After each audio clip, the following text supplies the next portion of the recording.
जन गण मन से पहले गाया जाएगा वंदे मातरम। नई गाइडलाइंस जारी, सभी 6 पैरे गाए जाएंगे। स्कूलों में राष्ट्रगीत के बाद शुरू होगी पढ़ाई। नमस्कार, मेरा नाम है ऋचा और आप देख रहे हैं वन इंडिया हिंदी। केंद्र सरकार ने राष्ट्रगीत वंदे मातरम को लेकर नए दिशा निर्देश जारी किए हैं।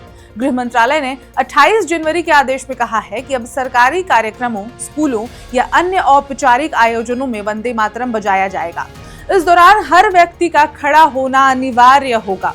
आदेश में साफ लिखा है कि अगर राष्ट्रगीत वंदे मातरम और राष्ट्रगान जन गण मन साथ में गाए या फिर बजाए जाएं, तो पहले वंदे मातरम गाया जाएगा। इस दौरान गाने या सुनने वालों को सावधान मुद्रा में खड़ा रहना होगा। आदेश के मुताबिक सभी स्कूलों में दिन की शुरुआत राष्ट्रगीत बजाने के बाद ही होगी।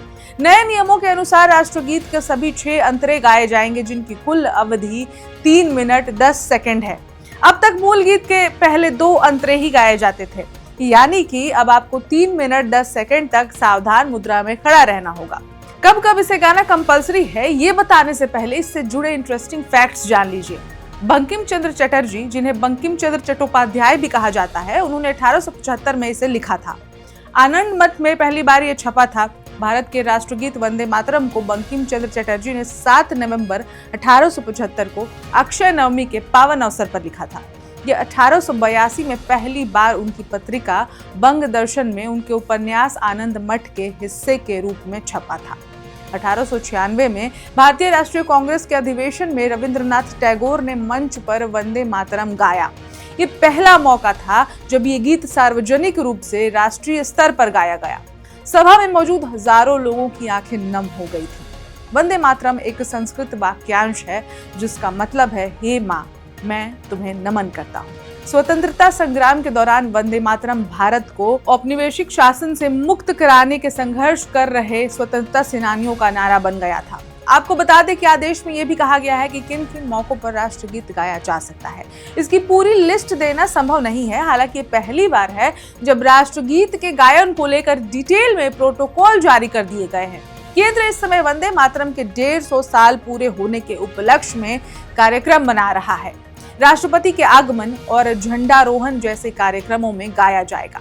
नई गाइडलाइंस के अनुसार तिरंगा फहराने, किसी कार्यक्रमों में राष्ट्रपति के आगमन, राष्ट्र के नाम उनके भाषणों और संबोधनों से पहले और बाद में, और राज्यपालों के आगमन और भाषणों से पहले और बाद में सहित कई आधिकारिक अवसरों पर वंदे मातरम बजाना अनिवार्य होगा। मंत्रियों या अन्य महत्वपूर्ण व्यक्तियों की मौजूदगी वाले गैर औपचारिक लेकिन जरूरी कार्यक्रमों में भी राष्ट्रगीत सामूहिक रूप से गाया जा सकता है, बशर्ते इसे पूरा सम्मान और शिष्टाचार के साथ पेश किया जाए। 10 पेजों के आदेश में सिविलियन पुरस्कार समारोह जैसे कि पद्म पुरस्कार समारोह या फिर किसी भी कार्यक्रम में जहां राष्ट्रपति उपस्थित हो, वहां भी वंदे मातरम बजाया जाएगा। सिनेमा हॉल में लागू नहीं होंगे नए नियम। हालांकि सिनेमा हॉल को नए नियमों से दूर रखा गया है, यानी सिनेमा घरों में फिल्म शुरू होने से पहले वंदे मातरम बजाना और खड़ा रहना अनिवार्य नहीं होगा। वहीं अगर किसी न्यूज रील या फिर डॉक्यूमेंट्री फिल्म के हिस्से के रूप में राष्ट्रगीत बजाया जाता है तो दर्शकों के लिए खड़ा होना जरूरी नहीं होगा। मंत्रालय ने कहा है कि ऐसी स्थिति में खड़े होने से प्रदर्शन में व्यवधान और अव्यवस्था हो सकती है।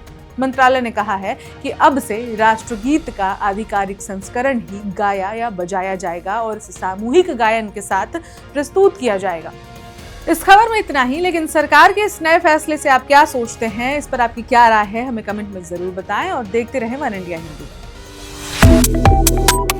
Subscribe to One India and never miss an update. Download the One India app now.